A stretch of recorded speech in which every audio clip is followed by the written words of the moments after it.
Hello friends, இன்னைக்கு நம்ம எந்த மூவிய பத்தி ரிவ்யூ பார்க்க போறோம்னா, இயக்குனர் ஜீது ஜோசப் இயக்கத்தில் மோகன்லால், மீனா மற்றும் பலர் நடித்திருக்கும் திருஷ்யம் 3 படத்தை பற்றி தான் பார்க்க போறோம்.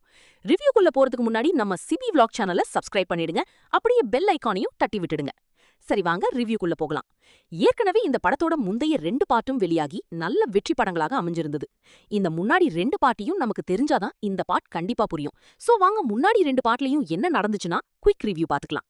மோகன்லால் மனைவியான மீனாவிடமும் அவர்களுடைய மகளிடமும் தவறாக நடந்து கொள்ள முயற்சிக்கும் ஒருவரை தற்காப்புக்காக தடுக்கும்போது அவர் இறந்து போயிடுறார்.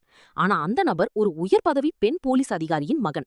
அதுக்கப்புறம் அந்த டெட் பாடியை மறைச்சு போலீஸ் விசாரணையை சினிமா நுணுக்கங்களாலும் சாதுரியமான நாடகங்களாலும் சமாளித்து தன் குடும்பத்தை மோகன்லால் எங்கரை எப்படி காப்பாற்றுகிறார் என்பதுதான் முதல் 2 பாகங்களின் கதை.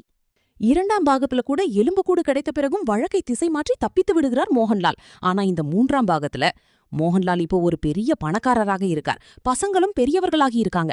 மூத்த மகளுக்கு மாப்பிளை பார்க்கும் நேரத்தில் நல்ல சம்பந்தங்கள் வந்தாலும் எல்லாமே கடைசி நேரத்துல தடைபட ஆரம்பிக்குது. ஒரு கட்டத்தில் யாரோ வேண்டுமென்றே திருமணத்தை தடுக்கிறாங்கன்னு இவருக்கு புரியுது. அதுக்கப்புறம் யார் இதற்கு பின்னாடி இருக்காங்கன்னு கண்டுபிடிக்க முயற்சி செய்றார்.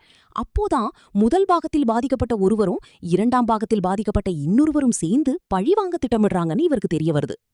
மேலும் இவர்களுக்கு பின்னாடி இன்னொரு பெரிய மூளையை யாரோ ஒருத்தவர் செயல்படுறதையும் ஜார்ஜ் குட்டி கண்டுபிடிக்கிறார்.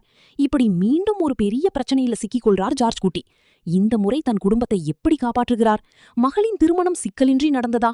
இந்த பிரச்சனைகளுக்கு அவர் என்ன தீர்வு காண்கிறார் என்பதுதான் திருஷ்யம் 3. சரி வாங்க படத்தோட பாசிட்டிவ் நெகட்டிவ் என்னன்னு பார்க்கலாம்.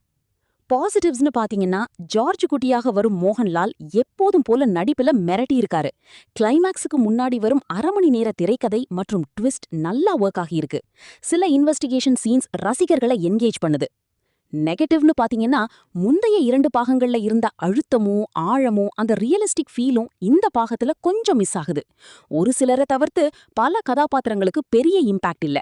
சும்மா வந்துட்டு பேசுறாங்க, சிரிக்கிறாங்க, மாட்டிக்கொள்வோமான்னு கேக்குறாங்க. மீண்டும் அதே மாதிரி சீன் ரிப்பீட் ஆவறதால பெருசா ஒன்னும் நம்மள ஈர்க்கல. 2 பாகங்களிலும் போலீஸ் அதிகாரியாக மிரட்டிய ஆஷா ஷரத் இந்த 3ஆம் பாகத்துல மிக குறைவான காட்சிகள்ல மட்டும் வர்றது டிசப்பாயிண்டிங்கா இருக்கு. படத்தோட முதல் 1.5 மணி நேரம் ரொம்ப ஸ்லோவா போகுது. ஆனா கடைசி 1/2 மணி நேரம் ஓரளவுக்கு ஓகேவா இருந்துச்சு. முந்தைய பார்ட்டை விட விறுவிறுப்பும் பரபரப்பும் குறைவுதான். இருந்தாலும் போர் அடிக்காம கதை சொல்லி கொஞ்சம் சமாளித்துள்ளார் இயக்குனர் ஜீது ஜோசப். 4ஆம் பாகத்துக்கான லீடும் கொடுத்திருக்கிறாரு. இன்னும் கதை இருக்கான்னு தெரியல. இந்த பார்ட்டோட சுபம் போடுறது நல்லது நினைக்கிறேன். எனிவே ஓவராலா ஒரு நிறைவான முடிவை கொடுக்க இயக்குனர் ஜீது ஜோசப் நிறைய முயற்சி செய்திருக்காரு. ஆனா திருஷ்யம் 3 ஒரு மாஸ்டர் பீஸ் ஃபீல் கொடுக்காம ஜஸ்ட் பாஸ் ஃபீலிங்ல தான் முடிகிறது. என்னோட ரேட்டிங் இந்த படத்துக்கு 5க்கு 3.